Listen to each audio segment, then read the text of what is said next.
Grabatzen ari garen unean gaueko 10:04 diren honetan,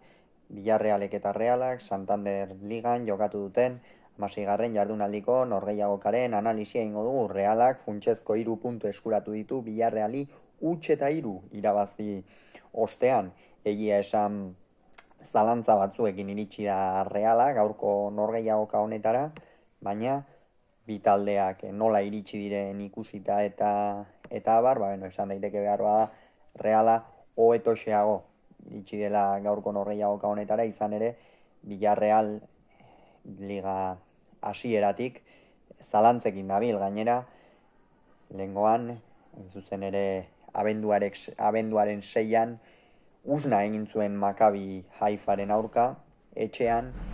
eta Realak berriz lehengo astean barkatu ez, aurrekoan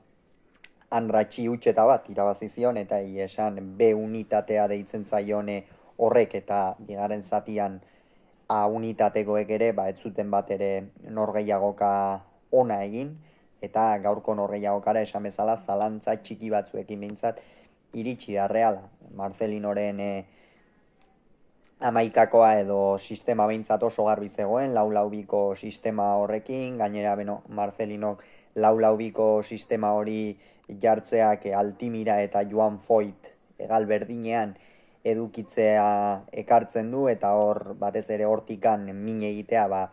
zailxeagoa izan leike teorian, horregatik Realak noski takekuoren aldetik jo du gehixeago, eta Reala gaurkoan aldaketak egin behar izan ditu, izan ere utzune dezente bazituen Barren etxea, Lenorman, bi horiek oso utzune garrantzitsuak, eta gaurkoan utzune horiek ongi bete dituzte, kasu honetan Arsen Zakarianek eta Aritz Elustondo, gaur kapitain izan den Aritz Elustondo kain zuzen ere norgehiagoka, hasieran oso trabatua hasi da, batez ere joko askotan eteten zen, Melero Lopez epaileak ere ez du asko jokatzen utzi hasiera horretan, horrek behar bada Marcelinoren Villarreali mesede handiagoa egiten zion Imanolen Realari baino, izan ere Reala joko elektrikoagoa egitera irten da zelaira, alde horretatikan abiaduran eta min egiteko jokalari hobeak ditu Realak, Villarrealek baino, eta hasiera hori behintzat nahiko trabatua izan da. Hala ere Reala saiatu da, naiz eta Villarrealek jokoa dezente eta eten, eta 30. minutuan etorri da lehen albiste txarra Imanol Alguazilenentzat, izan ere Beñat Turrientes irten behar izan da Brais Mendezen ordez, honek Kapuren sarrera gogor baten ostean eskumuturrean min hartu du, eta ondorioz Imanolek aldaketa egin behar izan du. Zer esan aldaketa honi buruz, eta iruditzen zait Kapuk jokaldi horretan bigarren txartel horia ikusi beharko zukeela, izan ere 23. beste bat ere atera diote, baina Melero Lopezek ez ateratzea erabaki du, eta beraz Kapuk zelaian jarraitu duen bitartean Brais Mendezek zelaia utzi eta Beñat Turrientes atera da. 38. minutuan etorri da kasu honetan Realaren lehen gola, eta hemen Villarrealeko atezainaren akats handi bat izan da, izan ere Takekuok ateratako kornerra lehen zutoinera jarri dio Mikel Merinori buruz emateko, eta Jorgensen gehiegi atera da, oso gaizki atera da, eta Mikel Merinok sareetara bidali du lehen gola, esan bezala 38. minutuan, arnasaldi handia izan da hori Realarentzat,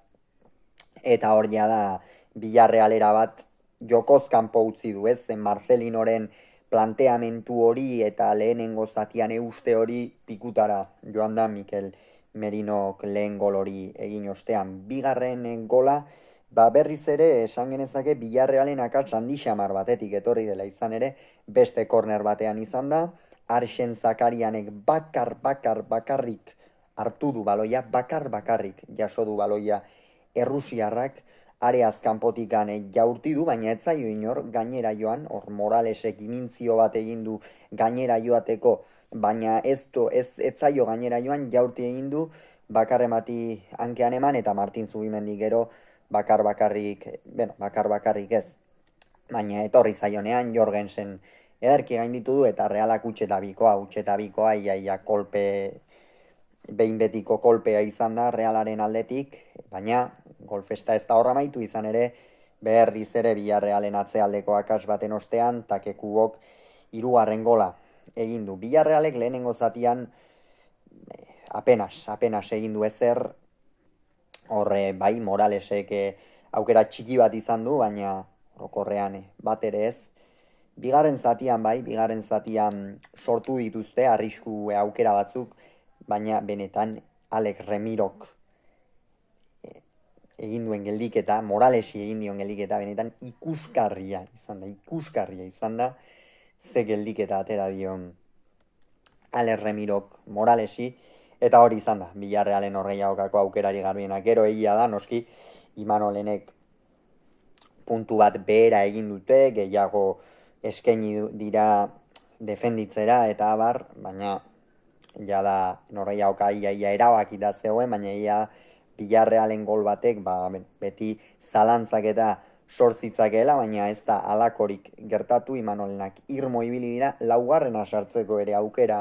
izan dute, behin baino gehiagotan Sadikeko adibidez izan du bakar-bakarrik geratu den une bat nigeriarrak, gaur beste behin ere partida oso ona egin duen nigeriarrak,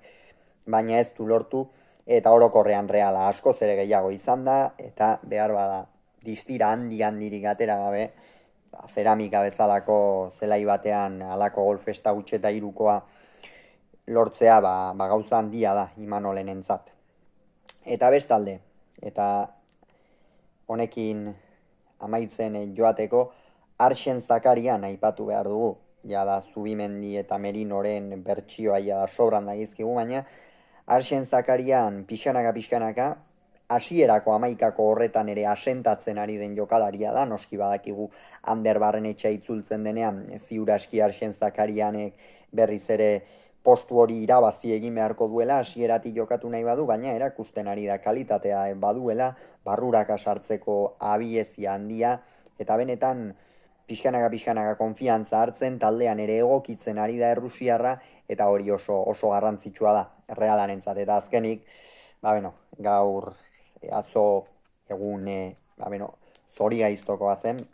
duela 25 urte zorigaiztokoa izan zen egun horietako bat, Atletico Madrileko zale fasistek Aitor Zabaleta hil baitzuten, eta gaurko amenetan Realak omenaldi polita egin dio, zelaira irtetean, berdegunera irtetean,